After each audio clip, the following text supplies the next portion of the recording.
wabarakatuh. Bagaimana kabarnya semua? Alhamdulillah baik.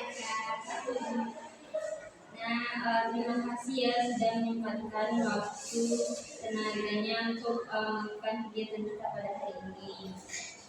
Nah, sebelum memulai kegiatan, baiknya kita berdoa terlebih dahulu. Siapa yang mau memimpin doa?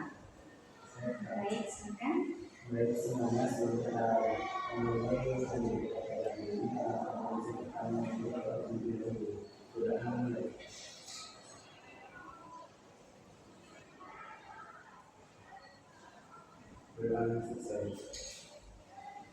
Terima kasih Ananda yang sudah memimpin doanya. Semoga acara kegiatan kita berjalan dari awal hingga akhir lancar. Baik, di sini mungkin belum saling mengenal ya sama lain. Baiknya kita perkenalan terlebih dahulu. Mulai dari kakak, yaitu perkenalkan nama kakak Hidayah Hijrah, beserta Hilda, dan hobi memasak. Baik, perkenalkan nama saya Dwi Amanda, bisa dipanggil Dwi. Hobi saya bermain film dan game. Baik, perkenalkan nama saya Maria Lisa, saya di Indonesia. baik perkenalkan nama saya Muhammad, biasanya perkenalkan hobi saya makan. Jadi perkenalkan saya bisa dipanggil Kiki. Hobi saya mengajar. Perkenalkan nama saya Wiki Sendiri Aman, biasa dipanggil Wiki, hobi menulis. Baik, perkenalkan nama saya Siti Muhammad Azila, biasa dipanggil Azila, hobi saya jalan-jalan. Baik, semuanya sudah tahu ya nama teman-temannya. Nah, di sini ada yang tahu nggak kita mau melakukan kegiatan apa hari ini? Tidak tahu. Nah, di sini kita akan melakukan namanya konseling kelompok. Ada yang tahu apa itu konseling kelompok? Tidak tahu. Atau ada yang pernah dengar? Belum. Nah, definisinya konseling kelompok itu suatu layanan yang diberikan oleh konselor atau PK-nya seperti kakak kepada anggotanya yang berisi 2 atau lebih. Nah, di sini bertujuan untuk mengentaskan masalah dari Ananda. Nah, di sini apa yang kita bahas di sini bersifat rahasia dan tidak akan dibawa keluar. Nah, di sini juga Ananda diminta seterbuka mungkin untuk menceritakan masalahnya dan berkontribusi untuk berpartisipasi dalam kegiatan ini. Nah, di sini setelah kakak lihat hasil asesmennya, di sini menunjukkan permasalahan yang ada di sini semuanya sama, yaitu tentang manajemen waktu. Nah, di sini bisa disampaikan manajemen waktunya itu seperti apa? Dari sebenarnya. Baik, terima kasih Kak. Sepertinya manajemen waktu saya kurang bagus dalam seperti untuk menjaga tugas saya kayak bagaimana deadline ini. Mungkin kalau Naila Kak dalam manajemen waktu Naila, padahal Naila misalnya nih sering terlambat dalam menjalankan aktivitas dan mau juga. Kalau dari kita sebenarnya ini kurang terpecahkan organisasi juga. Banyak komunikasi ya. Waktu itu manajemen waktunya masih bisa karena banyak sekali masih belum tahu di mana yang harus diprioritaskan, jadi masih Kalau Dewi lebih permasalahan manajemen waktu itu lebih pengerjaan tugas. Banyak tugas ya. Kalau kita sama kakek yang kayak suka telat ke kampus Kak, padahal dia udah bangun pagi gitu. Nah, dari permasalahan yang tadi, permasalahan siapa nih yang mau kita bahas? Kalau dari Dewi, permasalahan siapa? Terima kasih Kak. Menurut saya Nah, kalau menurut Naila, permasalahan siapa nih? Jadi kalau menurut Naila Kak, masalah dari saudara. Kalau menurut Hadi, permasalahan siapa nih yang mau dibahas? Kalau dari masalah dari sebelumnya. Nah, kalau menurut Kiki, permasalahan siapa nih yang mau dibahas? mungkin lagi karena di kalau yang besar banyak organisasi ya. Kalau dari Menurut Azila? kalau dari Islam juga permasalahan hadiah. Nah, ya mungkin permasalahan hadiah yang mau kita bahas hari ini. Soalnya organisasi itu banyak orang yang mengikuti organisasi, mungkin terbengkalai untuk manajemen waktunya. Nah, semuanya kan banyak yang pilih Hadi. Nah, menurut Hadi, setuju nggak permasalahan Hadi kita bahas? Nah, boleh Hadi ceritakan permasalahan manajemen Hadi tentang berorganisasi? Ya, di dalam itu sebenarnya kalau kuliah itu memang bisa kita organisasi yang tidak bisa dilakukan. Jadi tugas itu sering dilakukan untuk diri. Jadi kalau memang sering dilakukan tugas dan untuk aktif pada organisasi itu lumayan kak. Jadi sering rapat di bukan ini. Jadi setiap satu kali itu dinilai dari 9 kali untuk terus tugas 5 kali itu sedikit. Ya, jadi karena kebanyakan rapat ya, jadi mungkin istirahat Hadi atau waktu tidurnya jadi terganggu, jadi tugas juga jadi nggak terselesaikan ya Hadi ya. Nah, menurut Hadi sekarang ini manajemen waktu Hadi ini dari skala 0 sampai 10 itu skala manajemen Hadi sekarang itu berapa menurut Hadi? Kali sekarangnya 7.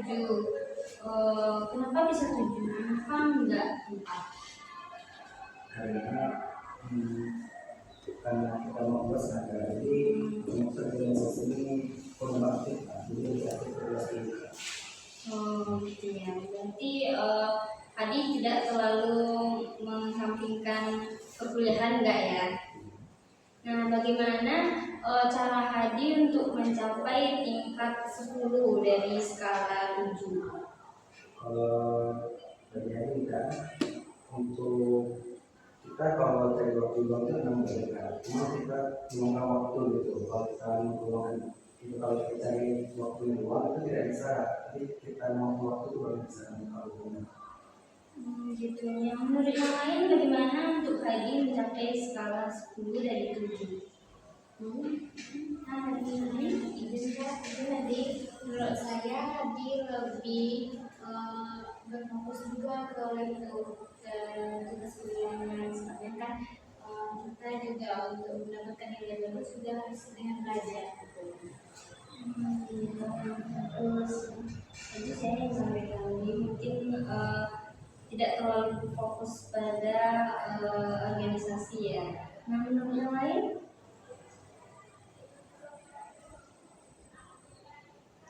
Menurut Naila? Mungkin tadi tulisannya bisa membagi jadwal-jadwal yang mana yang harus diprioritaskan. Nah, ya bagus. Menurut Naila mungkin tadi bisa membuat jadwal ya mana yang harus diprioritaskan, mungkin membuat skala prioritas gitu ya. Nah, yang lain apakah ada lagi lagi?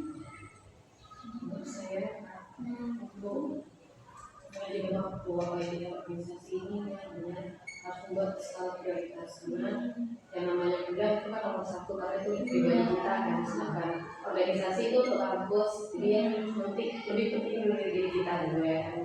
Karena tujuan kita datang sini adalah untuk belajar ya kan, untuk bisa cepat tamat, bisa cepat selesai itu. Nah, ya bagus ya. Jadi organisasi itu juga penting untuk melatih skill komunikasi kita. Tapi kuliah itu juga penting jadi kita harus menentukan mana yang prioritas terlebih dahulu ya. Jangan sampai kesehatan kita juga seperti tadi kan jadi waktu istirahatnya terganggu gitu.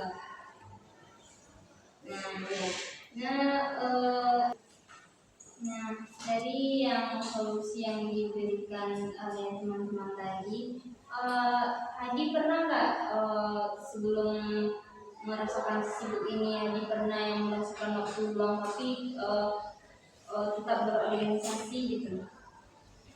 Kalau itu pernah Kak, pas di pesantren Kak, kan di pesantren Kak yang di pesantren itu kan kelas 12 Kak, yaitu organisasi saya selain itu Kak.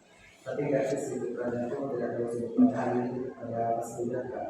Malam malam kan dan pulang ke kelas ada kan Kak. Terus kalau malam itu beraktivitas dari suatu ke sana Kak. Jadi kalau kampus itu kan kita yang buat masing-masing gitu, kita yang menjadi waktu gitu.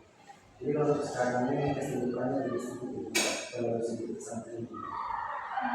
Ya berarti pernah ya Adi ikut organisasi tapi yang tidak terlalu sibuk gitu yang seperti sekarang.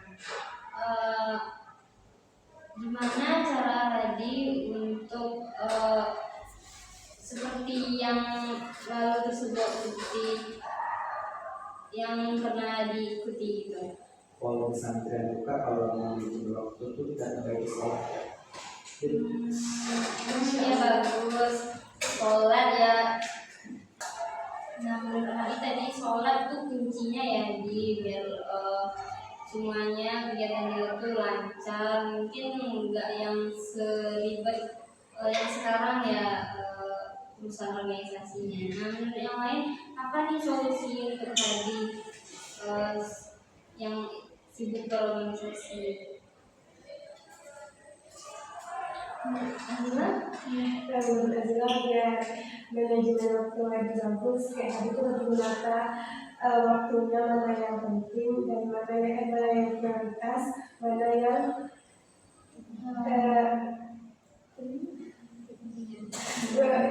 yang mana tidak penting.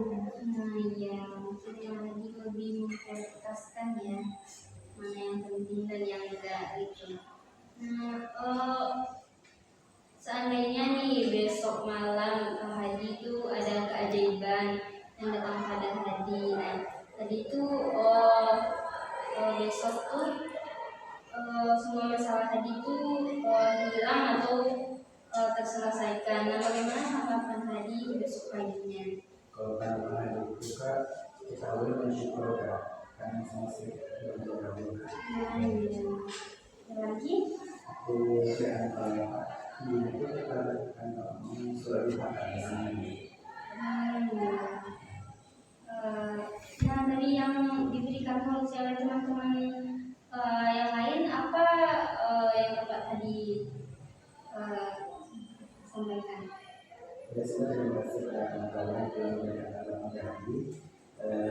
Namanya sebenarnya diterima Kak untuk kawan yang lebih waktu. Jadi kedepannya Hadi bisa berjadwal, bisa membagi mana prioritas mana juga yang ini Kak.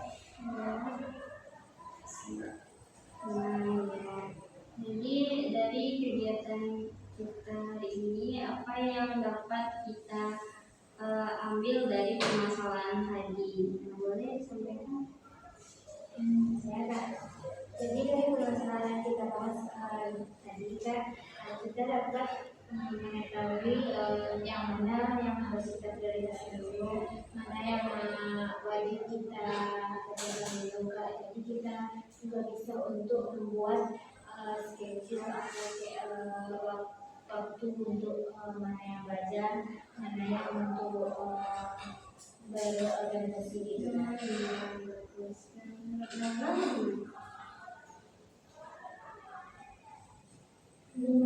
Semuanya udah pada bosan ya belajar itu. Jadi mungkin Kak ada satu sedikit yaitu buku konsentrasi. Nah di sini buku konsentrasinya tuh menyebut nama kita dan nama orang selanjutnya. Nah misalkan saya misalnya konsentrasi dimulai Hilda Dwi terus lanjut Dwi orang gitu. Paham kan? Paham? Azila, Misalnya Azila kan mudah. iya Azila Dwi Azila Hilda. Oke? Paham? Nah, nanti misalnya Hilda Vicky gitu terus Vicky sebut orang setelahnya gitu. Nah ya udah pada tahu kan namanya biar konsentrasi gitu. Mulai ya konsentrasi dimulai Hilda Hadi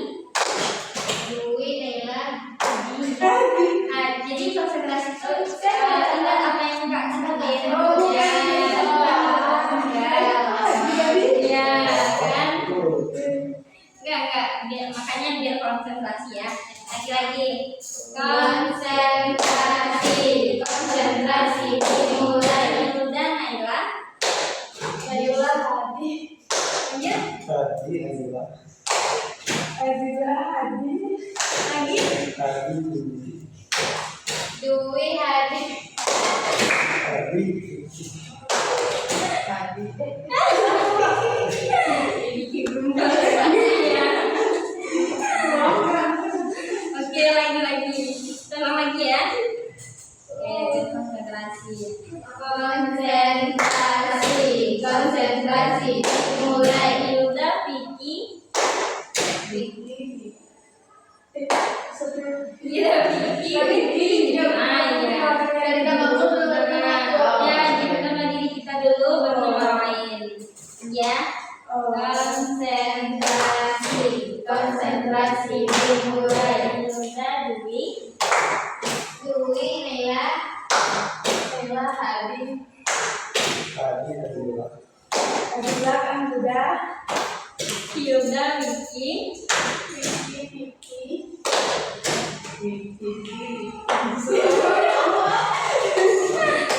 Udah cukup panjang ya, kayaknya udah mulai konsentrasi. Nah, kita lanjut lagi ya. Nah, dari kesimpulan dari cerita tadi apa yang dapat kita ambil nih kesimpulannya dari manajemen waktu? Dari ini. baik ya, menurut saya dari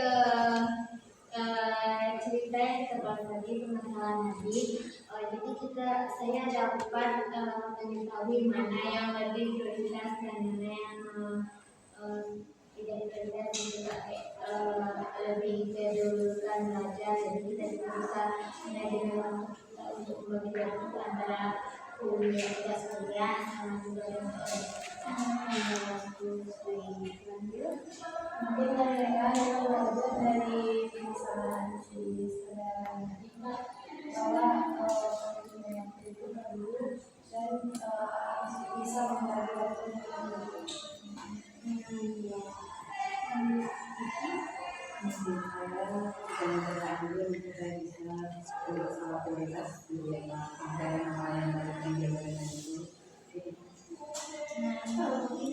dari seperti menjelaskan juga seperti membuat tugas kamu dulu baru organisasi. Jadi menurut adalah yang kita bahas tadi bisa diambil, kita bisa tahu mana yang prioritas, mana yang bisa disampingkan.